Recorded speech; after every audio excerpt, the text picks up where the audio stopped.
Some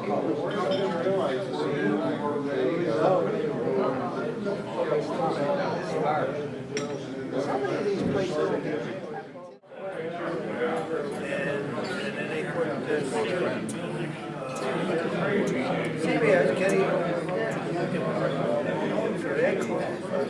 So then they had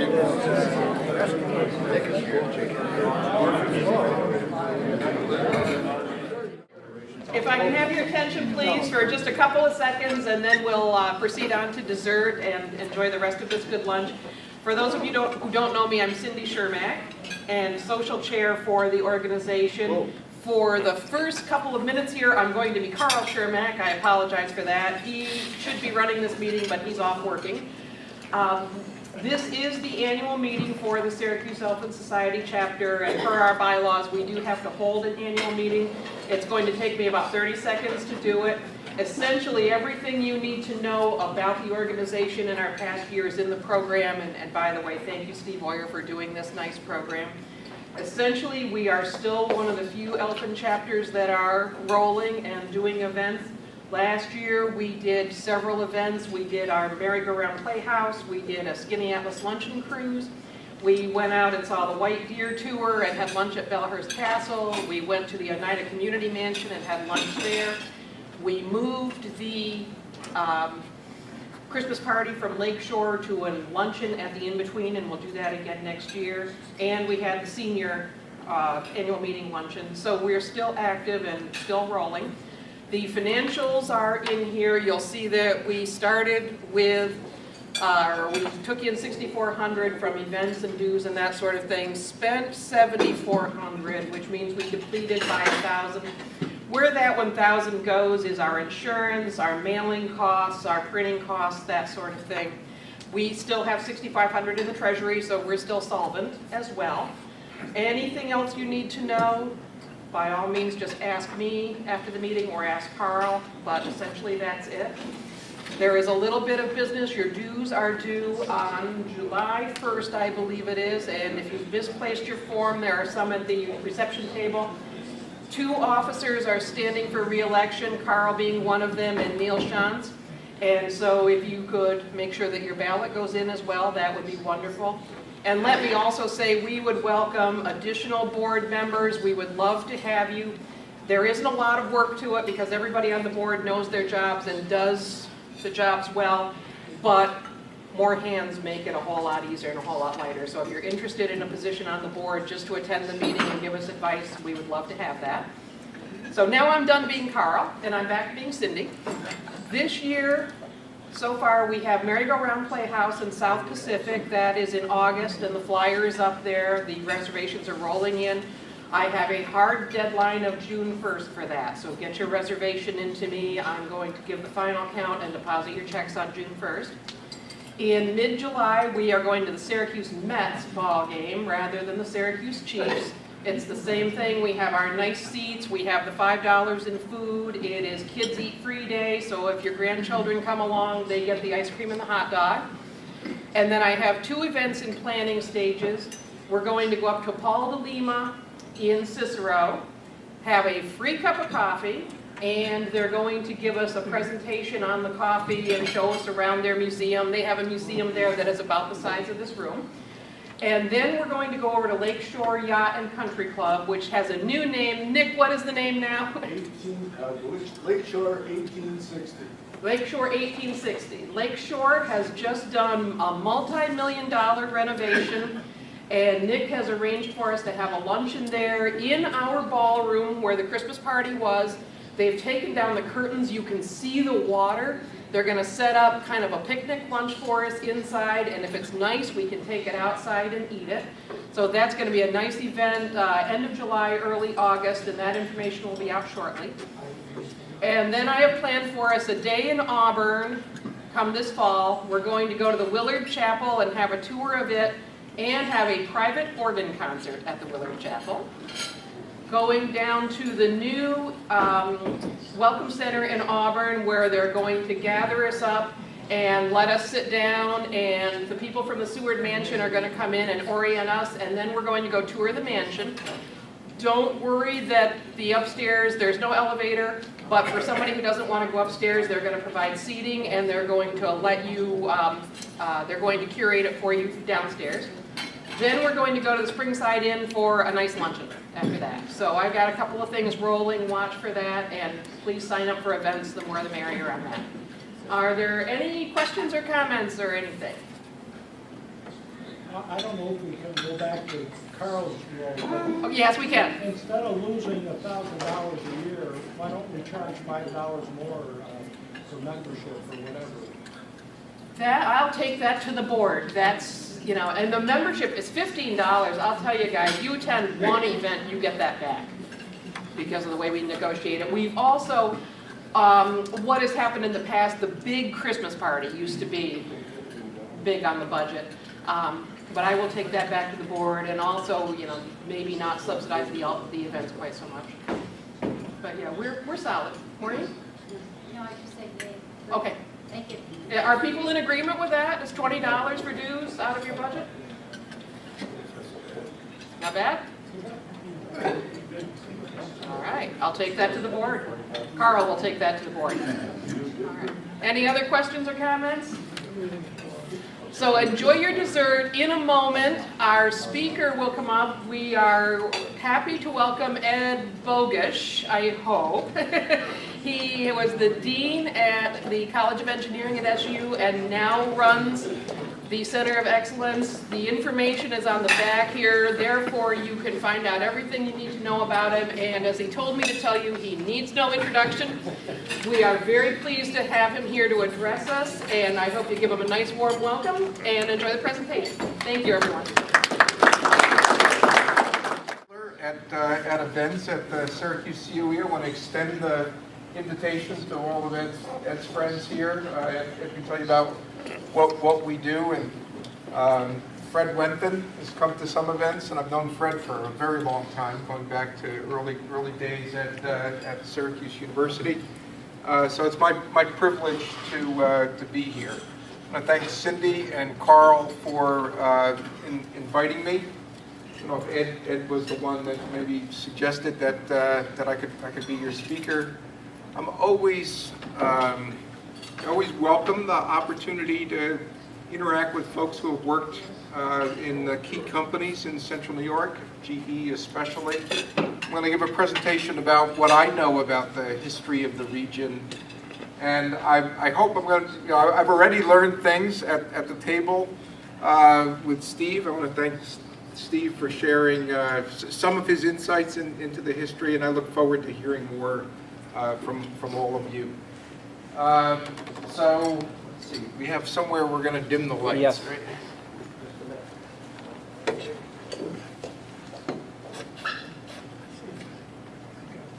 So, you see in my bio, I'm a mechanical engineer. I came to Syracuse University on the faculty in engineering in 1985.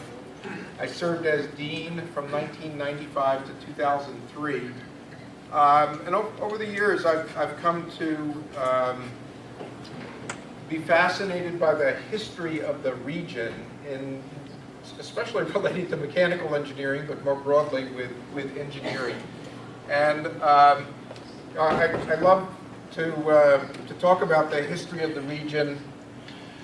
And you can see like the whole history of the Industrial Revolution in the United States onward to today playing out in the area of Syracuse. I also want to recognize the indigenous peoples of the region. Before there were European descendants in this region, there were the native peoples, and you know the history of for millennia, there were 5 different nations side by side across upstate New York from essentially Albany to Buffalo. And about 1,000 years ago, there was a transformational leader that came together and had this new idea. The new idea was peace.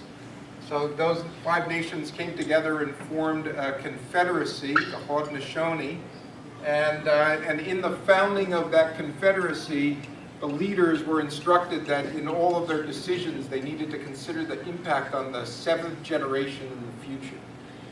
So when I first heard that years ago, you know, I'm an engineer, so I thought, well, so how long is this a generation? I mean, how long specifically do we need to think in advance?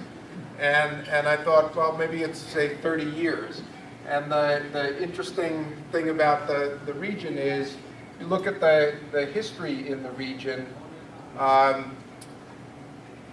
people of European descent came into this region after the Revolutionary War.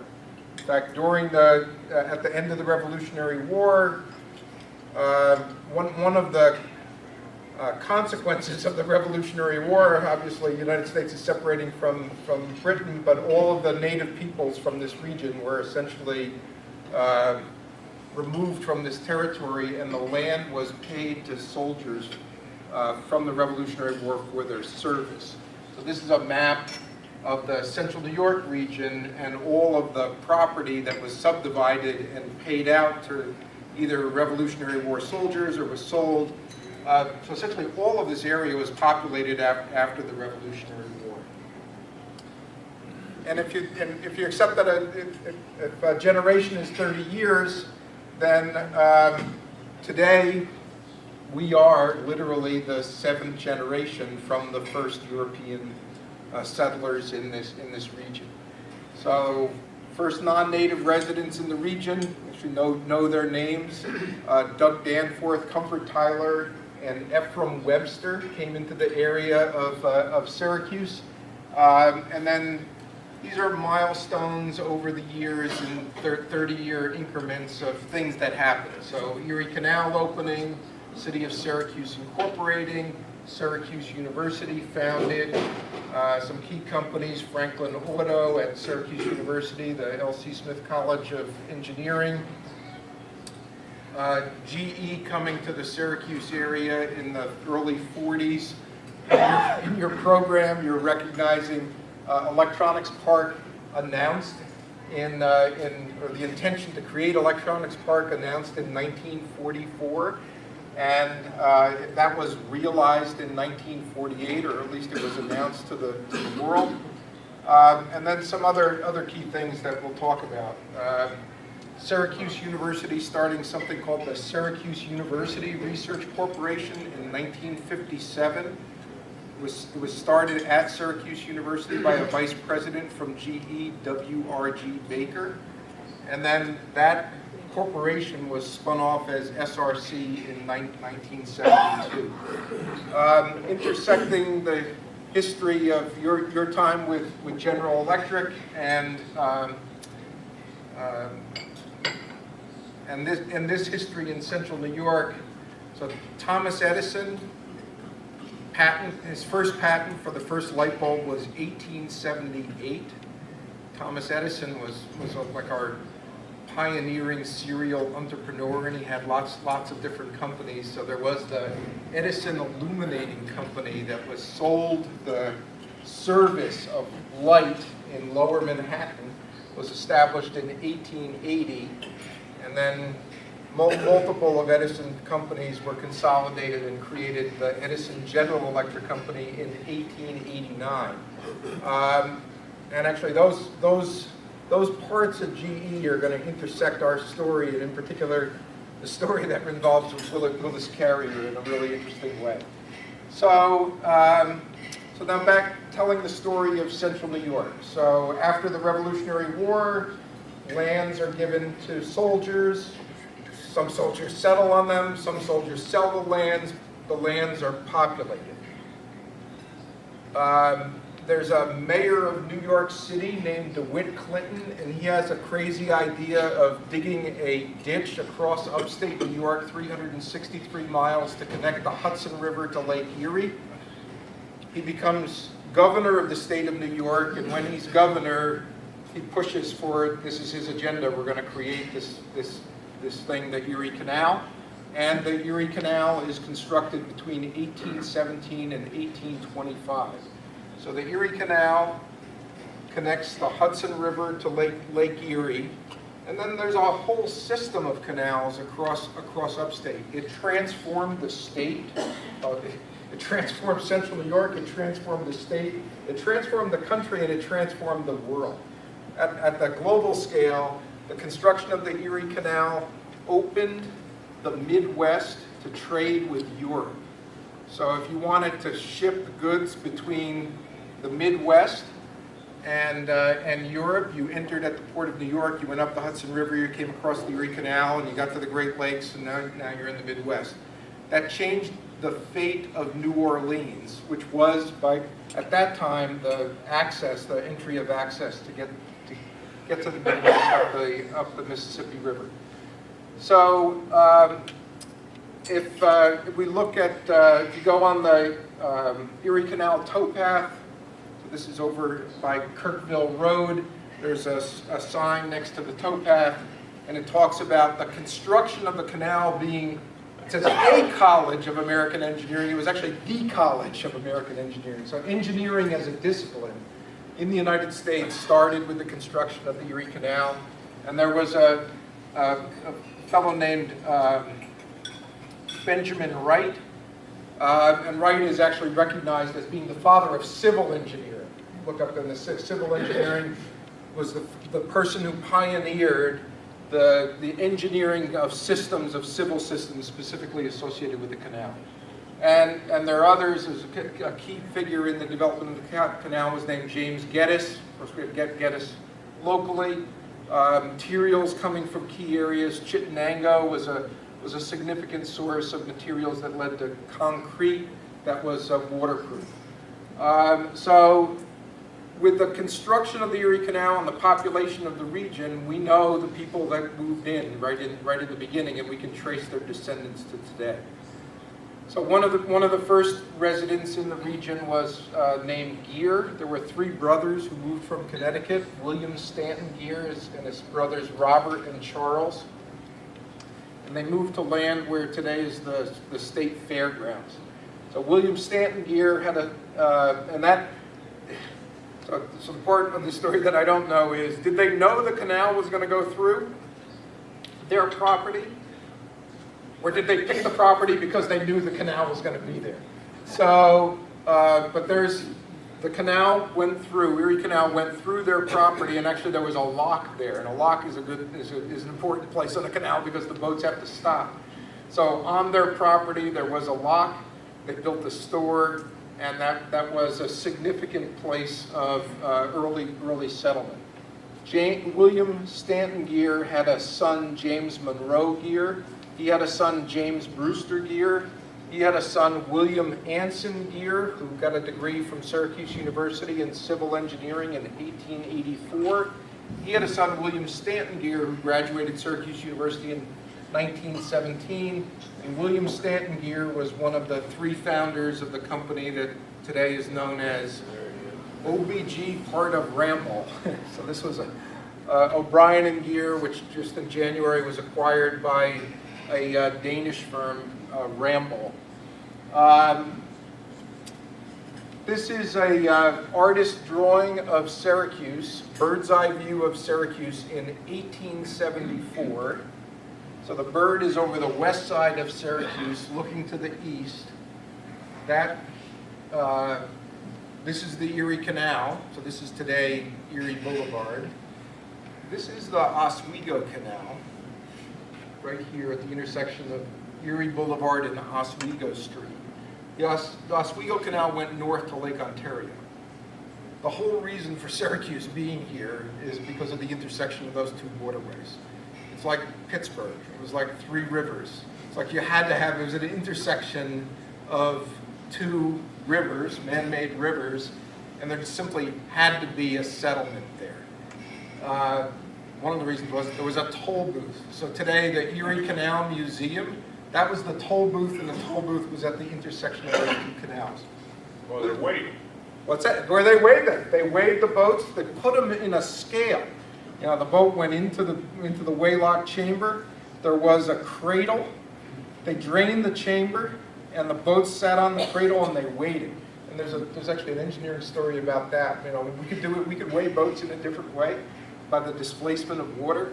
But boat captains argued the displacement of water was the first approach, and boat captains said, my boat doesn't weigh that much. So they had to use a conventional scale that people would accept the outcome. So, so let's look here on some key things. So there's the Waylock building. That's where the toll booth was. This is Clinton Square. There's the Armory, 1874. The city street grid is organized around the Armory. And there's the Hall of Languages. 1874, Syracuse University is 4 years old, has one building. And now, I'm going to dive into now the story of the development of engineering and the impact of the Industrial Revolution in Syracuse. So 1874, there's a building at the intersection. This is South Geddes Street, and that's Fayette Street. And there's a building called the Light Machine Shop. And this building is kind of recognized as the cradle of Syracuse industries. And somehow we're going to make a connection between the Light Machine Shop and GE. So that's a little bit going to go out on a limb, but that machine shop still stands today. So again, this is an aerial picture. There's downtown. There's the Carrier Dome. This is the neighborhood that's known as the Near West Side. That's South Geddes Street. This is West Fayette Street. And that building is the Light Machine Shop. And that's the building today is the Ace Hardware Store over on South Geddes Street, which is a great hardware store. On the side of that building is a mural. And so this was painted just a couple of years ago. And on the corner of that mural, Syracuse, New York, hub of the bicycle world. So why is Syracuse the hub of the bicycle world? What's that? They make the hub. They make the hub. So this is where the bicycle gear, and specifically the derailleur, to move the chain from one gear to another, was invented. 1879, and it actually came out of the Light Machine Shop. So it was Light, together with a guy named Alexander Brown. Brown was the Thomas Edison of Syracuse. 300 patents, lots of different things. Pneumatic tire, telephone switchboard, but especially gears and mechanisms, typewriters, shotguns. So again, the background, grandfather fought in the Revolutionary War. They settled in Cortland County, 1800. And he first came to work in Syracuse to work for a gun manufacturer in 1879. I misstated about the year this was. So the gear was invented in 1894. So now a really central figure in the development of engineering in Syracuse is a guy named John Edson Sweet. So many of you probably know the Technology Alliance or Association of Central New York, TACNY, and then there's an annual Sweet Lecture. So this is actually, that Sweet Lecture is associated with this John Edson Sweet.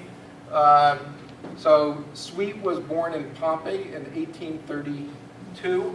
His grandfather fought in the Revolutionary War. Sweet Road in so Fayetteville, Manlius. This is the suite of Sweet Road.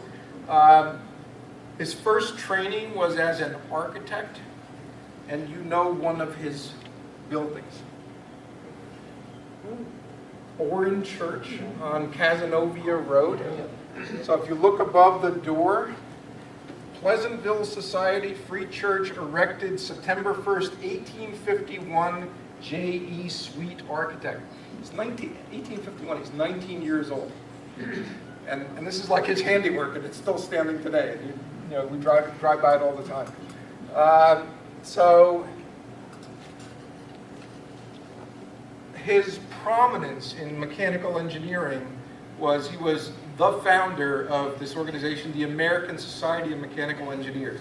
So Fred's got to be a member, right? Other ASME members in the room. So when he passed in 1916, there was a 5-page obituary in the ASME Journal. I'm just going to pull out a couple of it. The wording here is priceless. So, died suddenly at home in Syracuse, age 83. He was the founder of the American Society of Mechanical Engineers, served as its third president. Dr. Sweet's prominence as a national figure dates from his connection with Cornell University. He was a faculty member there for 6.5 years, beginning in 1873. So it was a case of the man and the hour. Mechanical engineering as a department of organized education was a new thing. In it, there were no precedents, and regarding it, there was almost universal skepticism. Its plans, its scopes, and its aims were unformed even among its friends, and its friends were few. The field was fallow, and into it came almost by accident the personality of this untried and unknown man.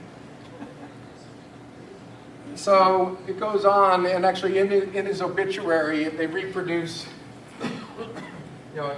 he's actually the guy that said, let there be, the world needs a society, a society for mechanical engineers. And you set up a society, just like the Elfun Society, right? And you have to have like an annual meeting. Well, members have to apply. So this is his application, right? This is, they reproduce in his obituary. He writes, the history of the mechanical experience of John E. Sweet. So engaged from 1850, he's 18 years old, to 1861 at carpenter and joiner work and architecture as an apprentice, office boy, journeyman, foreman, superintendent, builder, and architect. So in 1861, he was in Alabama, where he had designed a hotel, and the Civil War broke out, and he decided he didn't want to be in the South during the Civil War. He came back to Syracuse. And he got work in a machine shop, and then critically, he went to England and went to Birmingham for 2 years. Then he came back to Syracuse, went back to Europe, back to Syracuse, bridge building, Cornell University, 6.5 years. In 1879, he quit Cornell and he came to Syracuse to set up a factory where he was going to make steam engines. So that's 1879. 1880 is when he says there should be a society for mechanical engineers. So his factory is over on South Geddes. It's right next to the light machine shop. So this is the inside of the factory. And actually, really interestingly, it's, and this is 1880. Edison is just inventing the light bulb, so there's no electric light. So if you're going to have a factory and you want to have light and you want to have power, you actually have north-facing windows to bring in the light. So this is the intersection of architect and business person and manufacturing. So that was the John Edson Sweet straight line engine shop. So now back to this picture again. This is the neighborhood known as the Near West Side. Downtown's over here. There's the Armory, and right here is this house still standing today on Merriman Avenue. So that was John Edson Sweet's home in 1900. And this, this is like priceless. This is like an engineer gets a new book of record. Page 1, I'm writing in here, Syracuse, October 5th, 1903, minutes of a meeting of a volunteer general committee which met at the home of Professor John E. Sweet, number 114 Merriman Avenue, for the purpose of making plans for the creation of a professional and social organization among the engineers of Syracuse. And at that meeting, here these people are there. Here's Alexander Brown is there. So this is Dean William Kent. He's the Dean of Engineering at Syracuse. Syracuse University had just started the College of Engineering. And those folks came together, and this is the organization that today is known as TACNY. So that TACNY, actually this page comes from TACNY saying, this is how we started. This is like the first meeting of what became TACNY. And that whole idea of creating professional societies, and professional societies for engineers of common purpose, whether it's going to ASME or IEEE or whatever, AIAA. So ASME started in 1880. In 1884, there was a society called the American Society of Heating and Ventilating Engineers. First president from Syracuse. So, and then later there was something called Refrigerating Engineers, and then later they merged, and it's called ASHRAE. And there have been really countless folks associated with one or the other, or ASHRAE, that have come from the Syracuse community. So again, back here to the near west side, the companies that were in that area at the turn of the century, so 1900, a big company at the corner today where WCNY is was the Syracuse Chilled Plow Company. Big company over here, this building today is known as Rock West on West Fayette Street. That was a gear manufacturing. This is a shot from Clinton Square looking west. So all of that industrial neighborhood was where manufacturing was in Syracuse. One of the manufacturers, again, the key inventor was Alexander Brown. Business person was a guy named L.C. Smith. L.C. Smith was making shotguns, so actually highly prized shotguns. L.C. Smith shotguns up until about 1890. And in 1890, Alexander Brown saw an invention that came from France that was the typewriter. And he said, "Gee, I have a better idea. I know how we're going to make that better." So he talked to L.C. Smith. They started to make typewriters. Their first factory was in the neighborhood on the near west side.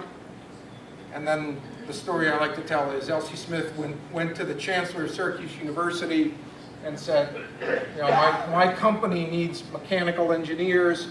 What will it take for Syracuse University to start a program in mechanical engineering?"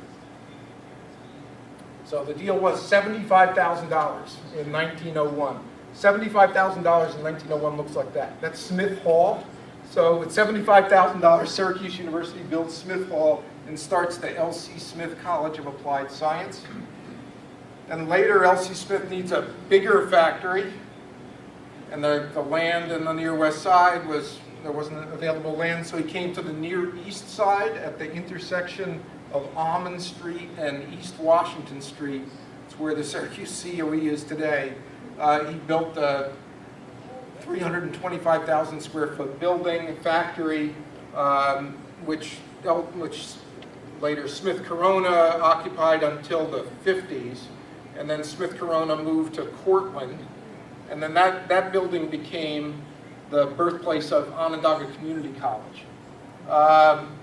Also, just anecdotally, by 1900, Syracuse is the 30th largest city in the U.S. There's an up-and-coming city that's smaller called Seattle. And L.C. Smith wants to stake a claim in the Pacific Northwest and say, you know, this is L.C. Smith from Syracuse. It's like we're going to show Seattle how it's done. So he builds a building, Smith Tower in Seattle. It's the tallest building west of the Mississippi for decades. You still go. You go to Seattle, and you know here's this iconic 1910 skyscraper still on the prominent place on the Seattle skyline. That comes from L.C. Smith in Syracuse. So now back to this neighborhood, the near west side. So one of the huge manufacturers in the near west side is the Franklin Automobile Company. Again, this comes directly from the bicycle gear, from transmissions, from steam engines, that whole community of mechanical engineers. So Franklin Automobile Company, this is South Geddes Street. This is where Fowler High School is today. So huge plant. That was the original Franklin car. Over time, high-end luxury car. Again, big factory. It's actually right next door. This is John Edson's Sweet Straight Line Engine Company.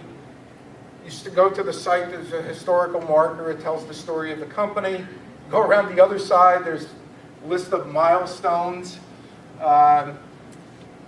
pioneer producer of the 6-cylinder engine, winner of the Los Angeles to Yosemite economy run 28 miles a gallon in 1919. And then in the Depression, it goes out of business. It was devastating for the city of Syracuse. In the 20s, it was the largest employer in town, 5,000 workers. It goes out of business. The community comes together and looks around the country to find a manufacturer to move to Syracuse into that plant. And they find Carrier Corporation. Carrier Corporation in Newark, New Jersey, and also plants in Pennsylvania, comes and is recruited to come to the area, into the vacant plant, hiring the idle workforce. There was a $250,000 incentive that came from the local community. It wasn't like state funds or anything. It was like the local companies pooled together $250,000. They came to Syracuse. This is what air conditioning looks like in the 30s. This is the first residential air conditioning unit, what that looks like. They're involved internationally. It's a big company. Willis Carrier. So really, there's lots of fun stories to talk about. Willis Carrier was born in 1876 in Angola, New York, west of Buffalo. And trace his family back to his great grandfather came to the Massachusetts in 1666 from England. And then his great-grandparents settled in Sherborne, New York, which is on the Chittenango Canal. And then they moved to Angola, his grandparents, in 1836. He went to Cornell and got a bachelor's degree in electrical engineering, graduating in 1901. He wanted to go to work for GE, and he didn't get a job. So again, 1901, GE is like, and you're from Buffalo. Buffalo is the city of light, right? So actually, Thomas Edison put in hydroelectric generations at Niagara Falls, and Buffalo was the first city to get electricity. And this Buffalo area native son wants to go to work for like the sexiest company in the world, and so go to work for GE. He doesn't get a job at GE. So he gets a job at a company called Buffalo Forge. Buffalo Forge makes things for foundries. And then he invents air conditioning. So I'm gonna I'll tell this story in a second. But then in a great act of corporate foresightedness, in 1914, Buffalo Forge says, this isn't going anywhere, this air conditioning, we're gonna stop. So Carrier leaves the company and starts his own company, Carrier Engineering, in Newark, New Jersey. And they make one of the advances in this technology is they make a big chiller called a centrifugal chiller in 1922. And interestingly, their first customer is Syracuse, China. So the first installation of their big chiller is installed in Syracuse. So there's this book about Carrier, the father of air conditioning, and I'll just read a little bit. Starts work on July 1, 1901, so right out of college. His first work at the drafting board involved a heating plant for Erie City Boiler Company. Subsequently, he worked on a system for air drying lumber, and another for drying coffee, and a third which involved forced draft for boilers. And then his next job was humidity control at a printing plant in Brooklyn. So basically it's, can you make a fan that can control humidity? And his innovation was using refrigeration to pull moisture from the air. And that was July 17th, 1902. So he'd been working for the company for a year and 16 days. He started on July 1, 1901. So a year out of school, invents this way for controlling humidity in a factory, and that's the birth of air conditioning. Couldn't do this without electricity. So actually the intersection of Thomas Edison, Buffalo, first city of light, it's right now, 1902, same thing. It's a derivative application So electricity originally was invented as was the first commercialized as the way to deliver light to homes, but then there were these derivative uses, motors and fans and air conditioning, right out of Buffalo. So lots of, so these are pictures of, in the 30s, of air conditioners. These are air conditioners that Carrier was making in Newark that came to Syracuse. And so here whenever I tell my story to people in air conditioning, I love to share a personal story. I grew up in New Jersey, not far from Newark. I was born in a city called Paterson, a lot like Syracuse, on a river with a waterfalls. And my father graduated from high school in 1938. This is his high school yearbook. East Side High School in Paterson. Here are the pictures of seniors. And then this is my father's picture. His aspiration as a high school senior was to become connected with the air conditioning industry. So that was like in 1938, this is like the sexiest company that, at least in New Jersey, it's like I aspire to work for that thing in Newark that's Carrier. And my father did, and actually this is why I'm in Syracuse. So I followed in his footsteps and I came to Syracuse to be at the university because I wanted to be close to Carrier. So we come back to the Franklin automobile plant on the near west side. That became the Carrier plant, and actually Carrier used that plant when they moved there to develop a next generation system. Now we're going to leap ahead in World War II. Lots of local manufacturers shifted to produce things for the war effort. So L.C. Smith and Smith Corona Company made rifles instead of typewriters. And it was during World War II, and thanks to Steve Oyer for actually teaching me here today at lunch about GE's early efforts in Syracuse. And what I learned was there was one of the things that was done in Syracuse was there was a turbine generator set for destroyers that GE produced, and actually a factory was built at Thompson Road. And then later that factory was used to produce the first jet engines. After the war, that factory was auctioned off. And there were two bidders, Carrier and Syracuse University. And in a Solomon-esque decision, the plant was split. Carrier got the big building that was on Thompson Road that's no longer there. And Syracuse University got this part, and the College of Engineering moved to this building. And actually the chancellor at the time was named Tolley, and the vision was this was going to be the engineering campus. And all of returning veterans and the commitment of the university to educate returning veterans, Tolley had a vision that this was going to be the engineering campus. So as the veterans came and it swelled the university's enrollment, after the GI bulge at Syracuse, enrollment dropped and the university brought engineering back to the main campus. But that moment was actually a really interesting, complex moment. So Carrier moved into a facility that was built by GE and used by GE to build things for the war effort. But then after the war, GE left that facility.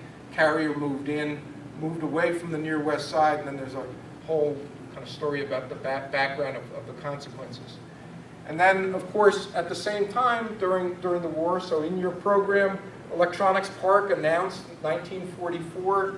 This is from Life magazine, January 26, 1948. General Electric announces its new World Center for Progress through Electronics Park, wonder home of the finest in television, radio, and electronics. And of course, this is the story that you know well. That GE's presence here in Central New York, and then its impact on the community and on companies locally. And then in particular, the story that I had on my earlier timeline, that there was a vice president at GE named W.R.G. Baker in the 50s. He retired from GE in 57, and he was hired by Syracuse University to be vice president for research. And Tolley wanted to increase the university's research portfolio. So Baker had an idea, let's have a research corporation that's owned by Syracuse University, and it'll do work for the Defense Department. And that was the Syracuse University Research Corporation, 1957. And then in 1972, this is like Buffalo Forge in the air conditioning, Syracuse University decided we don't need a Syracuse University Research Corporation. We're just going to spin off that division of the university. And that became Syracuse Research Corporation, SRC. Well, but that was partly because the kids were anti, they wanted to get the ROTC out, they wanted to get Syracuse University separated from any defense work. That's it. So, but again, it's like the kids were demonstrating during the Vietnam War. The kids said Syracuse University employees are working for the Defense Department, and we don't want ROTC here. Tolley hit a student with a cane on the quad who was demonstrating. But that was the time, right? And that fed into the decision. And again, it's kind of interesting. So right this second, I think we're kind of at your expected time. So it's 1:46. I have many more slides. I'm going to skip through them. I'm going to tell one story just at the end. So I do this thing called the Syracuse Center of Excellence. This is background about where it comes from. So there's a statewide program called Centers of Excellence. It started in 2001, Governor Pataki. Today there are 12 of these centers across the state. Each is in a different technology area. Our area is environment and energy. We do a number of programs. We do 2 events a month. Ed is like a regular. So if you want to find out more, you can ask Ed or talk to me. You're welcome. Anybody is welcome to come. L.C. Smith told the story of his factory. The factory was demolished in 1999. It's on that site that we've constructed this building.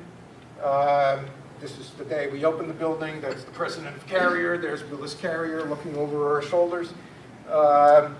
There's lots of interesting labs there to do research and development and demonstration of technologies relating to energy and environment. And so then here's the story I want to end with, because I know it intersects some of you. So I think Joe Casper has already maybe even been here. You know Joe Casper, or you've already heard him talk. He's a So neighbor. Huh? He's a neighbor. He's a neighbor. Well, there you can tell him. Like I'm proud of Joe and Amy.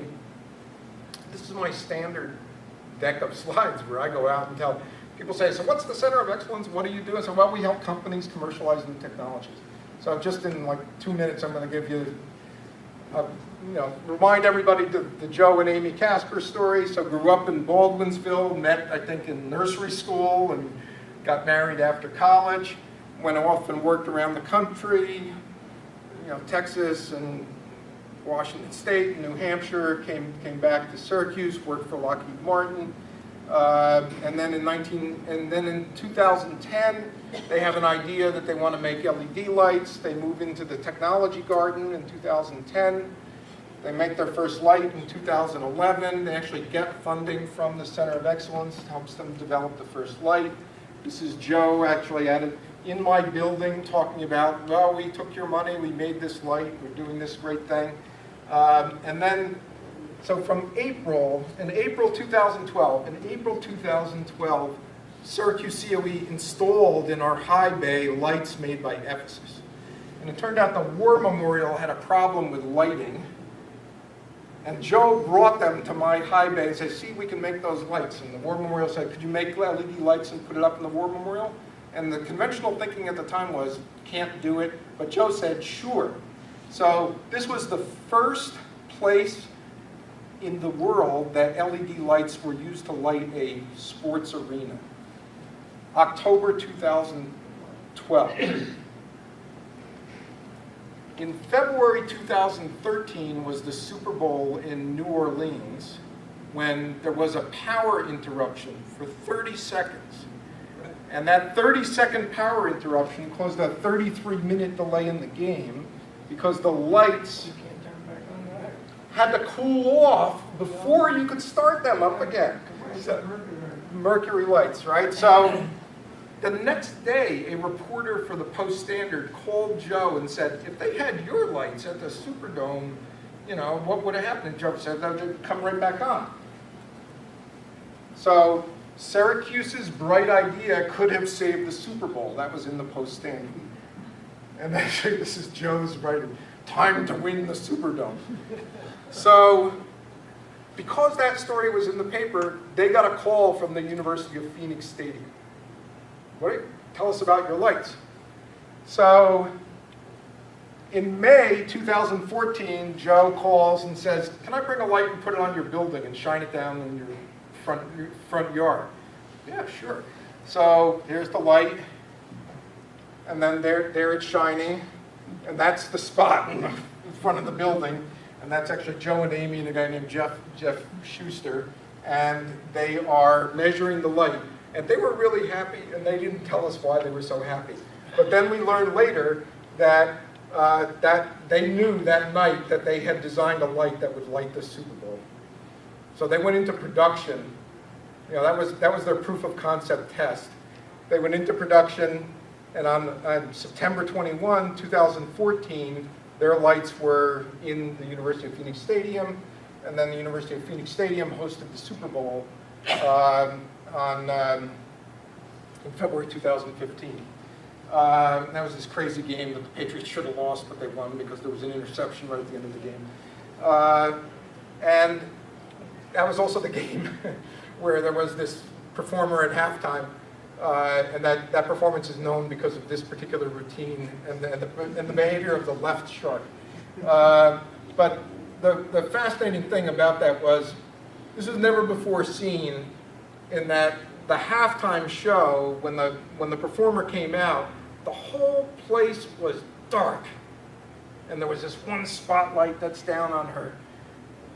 You couldn't have done that any other way, you know, unless you knew that if I turn the lights off, I can turn it back on again. So actually, the quality of the experience for the fans and the TV audience was totally different because of the LEDs. That's what driven their market exceptions. Their market acceptance. I mean, people talk about disruptive technologies, like changing the game. They changed the game. Joe Casper did it. Joe and Amy. They totally changed the game about how lighting in sports arenas are done. And it came like out of your community, right? It's like Joe and Amy. So your neighbors. So there's a thing, I don't know if this will work. So there's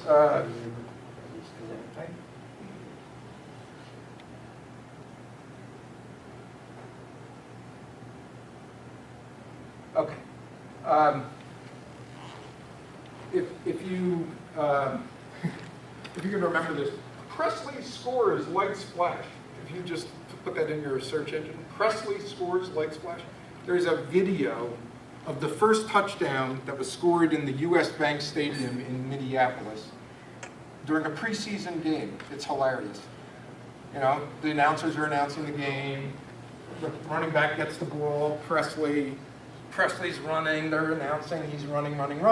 He crosses the goal line, he scores a touchdown, and then the lights in the stadium have a show. It's like fireworks. The announcers didn't know it was coming. So their response was, they were like speechless. They were like, I don't want to take anything away from the runner, but did you see those lights? And again, this is what they're doing. Every light in the Ephesus system is individually controlled. So they're now able to use lighting as part of the fan experience, and that's the thing that really drives it. Yeah? One of the things that he used was people from GE to design those fixtures to using military techniques so that they could last a long time without having to be maintained. So this is the brilliance of it, right? I mean, Joe, it's exactly right. I mean, he actually came at it from a semiconductor, lighting manufacturers kind of think about it as being about the light. And Joe was about it, well, it's about the semiconductor, and I gotta get the heat out, actually. It's a heat management of that chip. So he focused on the chip, and then it's like, okay, so now I'm making lights, and then I have to do the optics, and I have to get it out. But their power supplies. So their power supplies, their thermal management is like really revolutionary for this industry, and you couldn't have done it without that.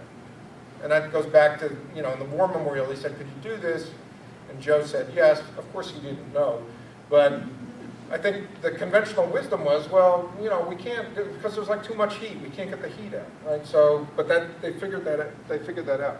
So again, so this was meant to be about gears lock to electronics part and beyond. So this is the beyond part.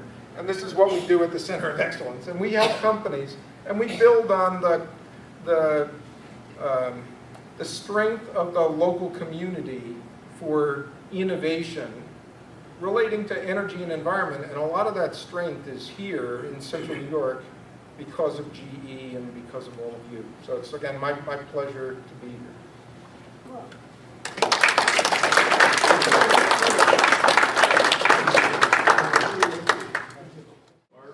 Thank you, Ed. And we have something that we hope that you really like, the marriage of engineering and history. This is aptly titled The Story of General Electric. Oh my God, that's great! And The Story of General Electric in World War II. Oh. Vintage books. Steve has already given you the pages that have the Syracuse references in them, so we hope you enjoy these. I very much, I will treasure Thank you so these. much for that. Thank you so much. It's great. Wow. Thank you so much.